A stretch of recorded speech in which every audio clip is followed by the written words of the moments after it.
ഇന്നത്തെ റെസിപ്പി വളരെ പെട്ടെന്ന് തയ്യാറാക്കി എടുക്കാൻ പറ്റുന്ന ഒരു ആവിയിൽ വേവിച്ച സ്നാക്കാണ്. വളരെ സിമ്പിളാണ് ഇത് തയ്യാറാക്കാൻ വേണ്ടി. അപ്പോൾ വീഡിയോ എല്ലാവരും സ്കിപ്പ് ചെയ്യാതെ കാണാം.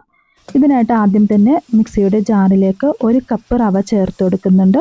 പിന്നെ 1/2 കപ്പ് പഞ്ചസാരയും കൂടി ചേർത്ത് നല്ലതുപോലെ ഒന്ന് പൊടിച്ചെടുക്കാം. ഇനി ഈ പൊടിച്ച റവയിലേക്ക് 2 മുട്ട ചേർത്ത് കൊടുക്കാം. ഇനി ഇതിലേക്ക് ചിരകി വെച്ച തേങ്ങ 1/4 കപ്പ് ചേർക്കുന്നുണ്ട്. പിന്നെ വേണ്ടത് 1/4 കപ്പ് പാലാണ് കേട്ടോ. സാധാരണ റൂം ടെമ്പറേച്ചറിലുള്ള പാലാണ് ചേർത്ത് കൊടുത്തത്. ഇനി ഇതിലേക്ക് ഏലക്ക പൊടി ഉണ്ടെങ്കിൽ അത് ചേർത്ത് കൊടുക്കാം. ഞാനിപ്പോൾ 2 ഏലക്ക ചേർക്കുന്നുണ്ട്.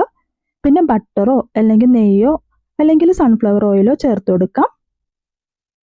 ഓയിലാണെങ്കിൽ 2 ടേബിൾ സ്പൂൺ ചേർക്കാവുന്നതാണ് കേട്ടോ. അപ്പോൾ ഞാനിവിടെ ബട്ടറാണ് ചേർത്തത്. എന്നിട്ട് നല്ലതുപോലെ ഒന്ന് പേസ്റ്റ് രൂപത്തിലൊന്ന് അരച്ചെടുക്കുന്നുണ്ട്.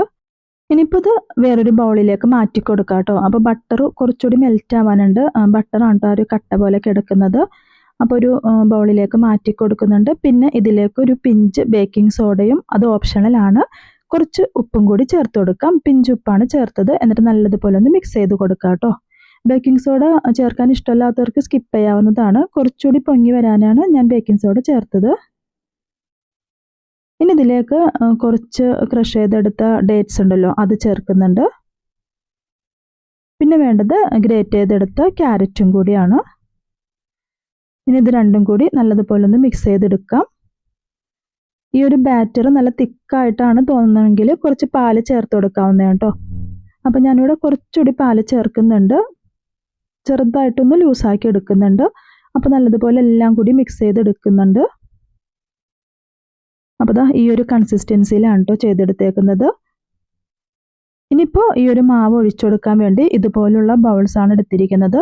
ഇനിയിപ്പോൾ ഇഡ്ഡലി പാത്രത്തിലാണെങ്കിലും ചെയ്യാവുന്നതാണ്. അല്ലെന്നുണ്ടെങ്കിൽ സാധാരണ ഒരു പാത്രത്തിൽ മുഴുവനായിട്ട് ഒഴിച്ചു കൊടുത്തിട്ടും ഇത് ചെയ്തെടുക്കാൻ പറ്റുന്നതാണ് ഈ ഒരു പലഹാരം. അപ്പം ഞാൻ ഇതുപോലുള്ള ബൗൾസിലാണ് ജസ്റ്റ് ഒന്ന് ഓയിലൊന്ന് സ്പ്രെഡ് ചെയ്യുന്നുണ്ട്. കാരണം താഴെ ഒട്ടിപ്പിടിക്കാതിരിക്കാനാണ്.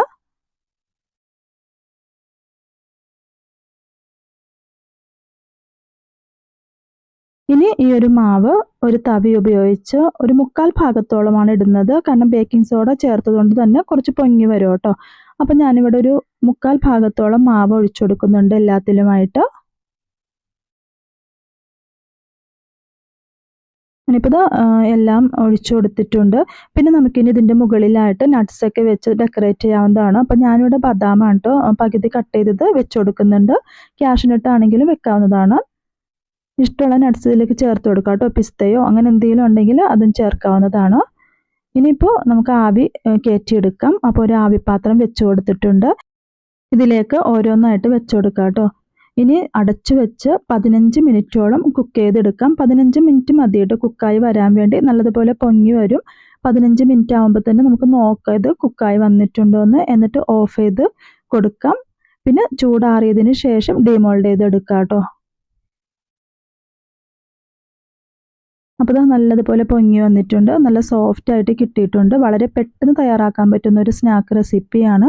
ആവിയിൽ വേവിച്ചെടുത്തതുകൊണ്ട് തന്നെ ഹെൽത്തിയുമാണ്. അപ്പോൾ കുട്ടികളൊക്കെ ക്ലാസ് വിട്ട് വരുന്ന ടൈമിൽ ചെയ്ത് കൊടുക്കാൻ പറ്റുന്ന ഒരു സ്നാക്ക് റെസിപ്പിയാണ്. ചെയ്ത് നോക്കി ഫീഡ്ബാക്കൊക്കെ അറിയിക്കുക കേട്ടോ. അപ്പോൾ ഇന്നത്തെ വീഡിയോ ഇത്രേ ഉള്ളൂ. ഇഷ്ടമായെങ്കിൽ ഒന്ന് സബ്സ്ക്രൈബ് ചെയ്യാനും ഷെയർ ചെയ്യാനും ലൈക്ക് ചെയ്യാനും കമൻറ്റ് ചെയ്യാനും മറക്കരുത്. കുറേ ഹെൽത്തി റെസിപ്പി എൻ്റെ ചാനലിലുണ്ട് കേട്ടോ. അപ്പോൾ ചാനൽ ആദ്യമായിട്ടാണ് കാണുന്നതെങ്കിൽ എൻ്റെ ചാനലൊന്ന് സബ്സ്ക്രൈബ് ചെയ്തേക്കാം കേട്ടോ. ഇനിയിപ്പോൾ നല്ലൊരു വീഡിയോ ആയി കാണുന്നത് വരെ ബൈ.